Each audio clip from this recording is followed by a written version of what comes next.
Assalamualaikum warahmatullahi wabarakatuh. Saya Mardia Afifa dari Pendidikan Fisika Angkatan 2019, Tasikmalaya. Di sini saya akan menjelaskan tentang perilaku siswa sebagai individu. Jadi, apa sih itu individu? Gitu ya. Kita lihat orang yang duduk di sini, cewek yang duduk di sini, dia merupakan seorang individu. Kita, lihat diri kita sendiri, kita itu merupakan individu. Jadi, apa sih individu itu? Individu itu berasal dari bahasa Latin yaitu individuum, yang artinya satuan kecil yang tidak dapat dibagi lagi. Artinya, kita itu tidak bisa dibagi-bagi lagi menjadi beberapa bagian. Misalkan kita dalam mengalami suatu kecelakaan, si A mengalami suatu kecelakaan, lalu terjadi kakinya harus diamputasi, maka apakah kakinya itu yang telah terpisah dari badannya itu menjadi suatu individu baru? Tidak, tidak seperti itu. Artinya individu itu tidak dapat dibagi lagi. Ya kamu gitu. Orang lain itu individu baru, tidak bukan merupakan individu dari diri kamu. Jadi individu itu merupakan satuan kecil yang tidak dapat dibagi lagi. Jadi manusia sebagai seorang individu itu mempunyai dua unsur, yaitu unsur jasmani dan unsur rohani, yang mana keduanya itu harus saling menyatu, tidak bisa dipisahkan.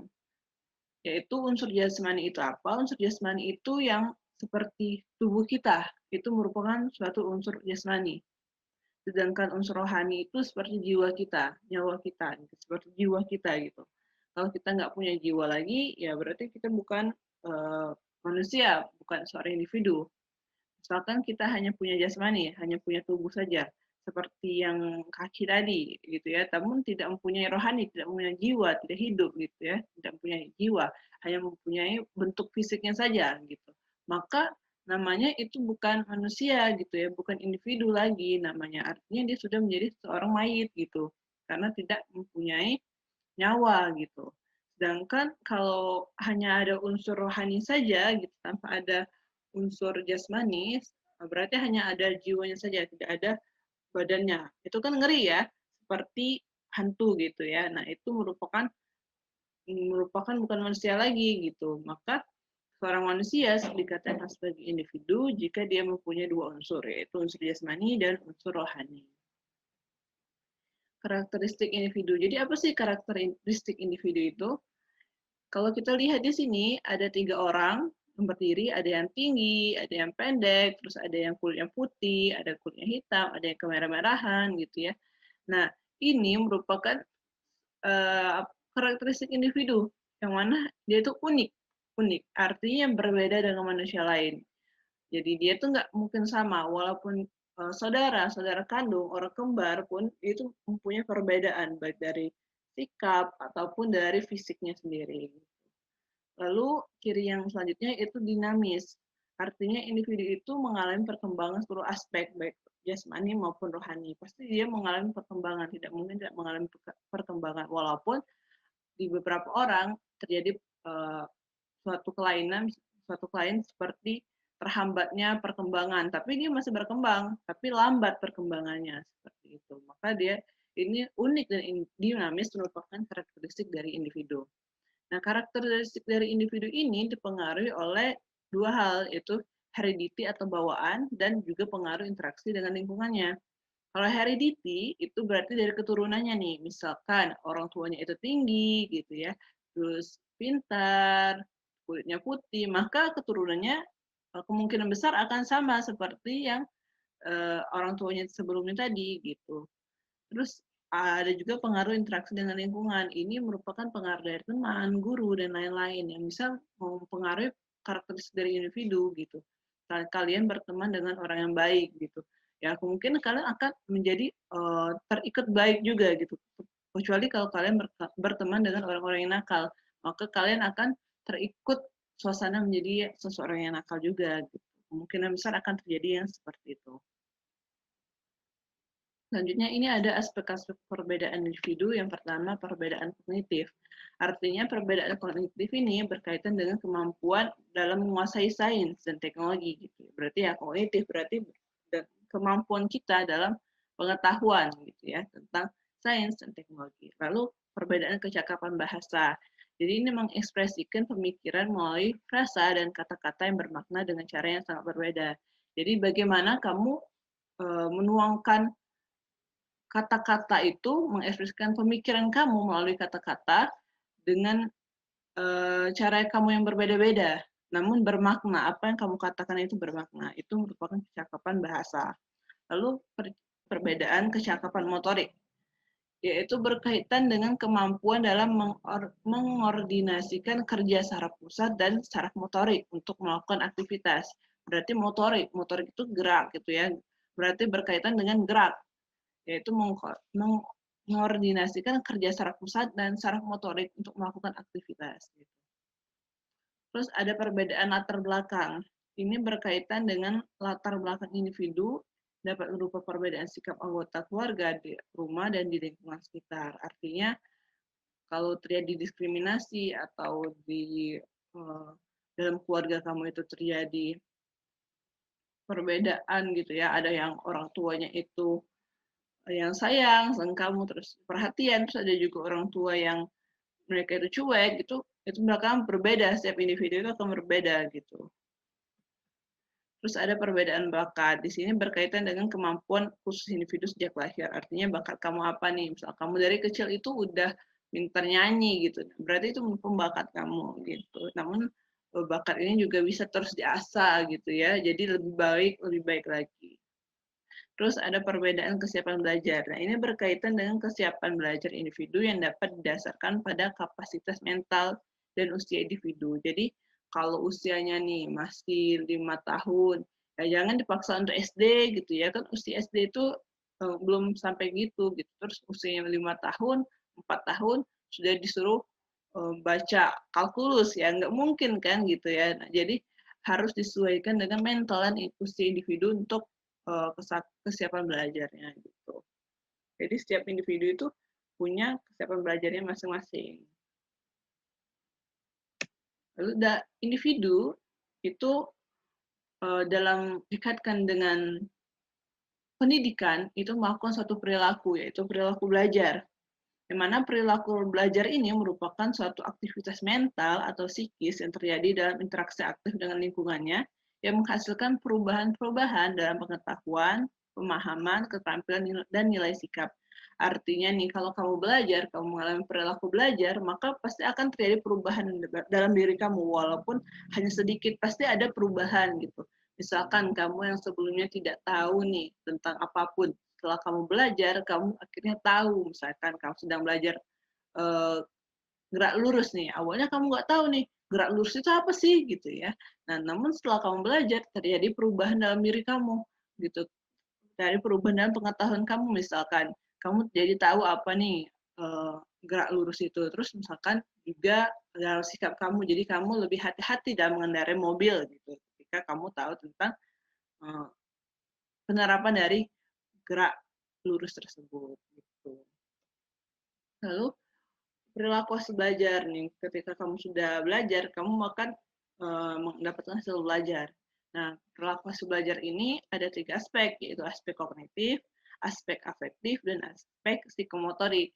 Yang mana aspek kognitif itu berkaitan dengan hasil belajar intelektual. Ya, kognitif itu lebih kepada intelektual kamu, berarti ada perubahan nih dalam diri kamu dalam segi kognitifnya, dari segi intelektual kamu gitu. Jadi pengetahuan kamu itu bertambah, terus ya kamu awalnya tidak bisa gitu ya, akhirnya kamu bisa tahu nih apa sih pengertian dari gerak lurus, mengetahui macam-macam gerak lurus seperti itu. Lalu yang kedua ada aspek afektif. Ini berkaitan dengan sikap.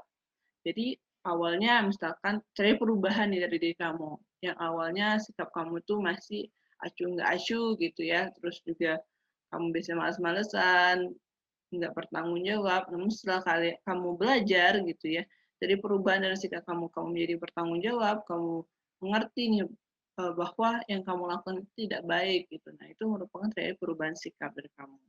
Dan dalam segi afektif.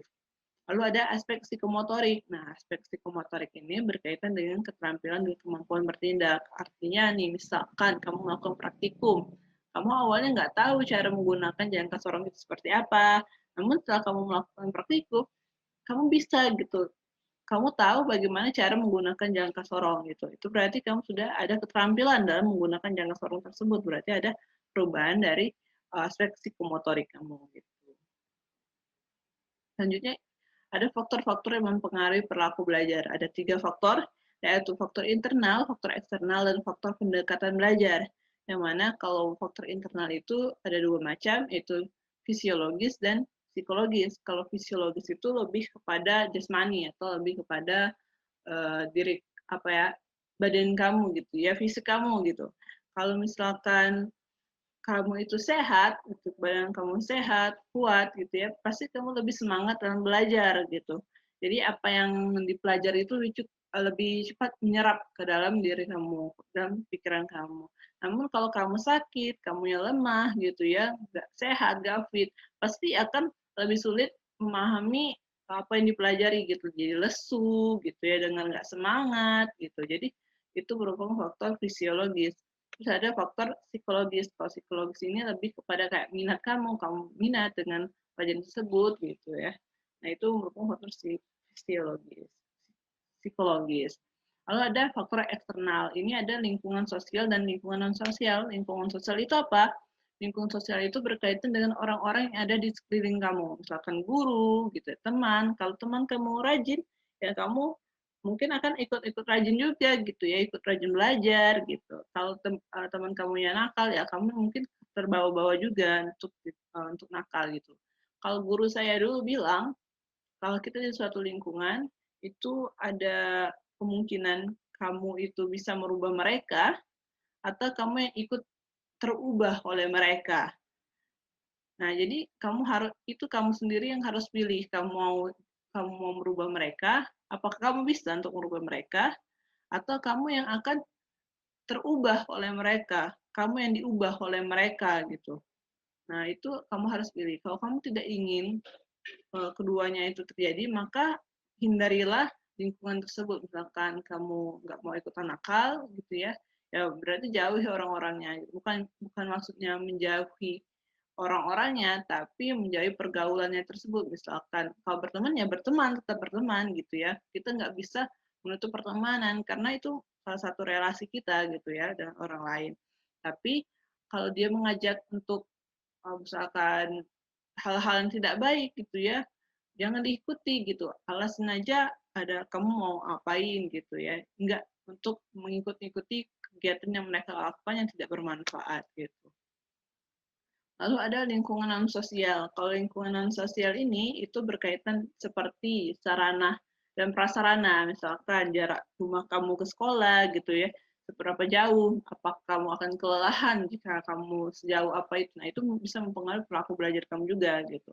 Terus fasilitas kamu, misalkan kamu punya uh, alat tulis yang lengkap gitu, itu bahkan membantu kamu mempengaruhi perilaku belajar kamu juga seperti itu.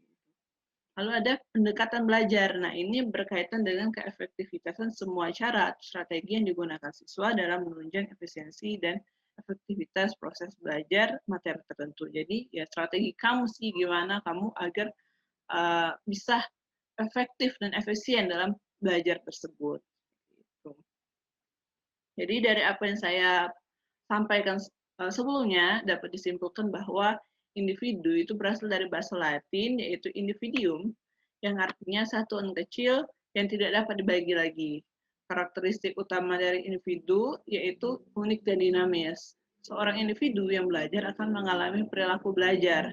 Perilaku belajar merupakan suatu aktivitas mental atau psikis yang terjadi dalam interaksi aktif dengan lingkungan yang menghasilkan perubahan-perubahan dalam pengetahuan, pemahaman, keterampilan, dan nilai sikap. Perilaku hasil belajar mencakup aspek-aspek kognitif, afektif, dan psikomotorik. Aspek kognitif adalah aspek yang berkaitan dengan hasil belajar intelektual. Aspek afektif adalah aspek yang berkaitan dengan sikap. Aspek psikomotorik adalah aspek yang berkaitan dengan keterampilan dan kemampuan bertindak.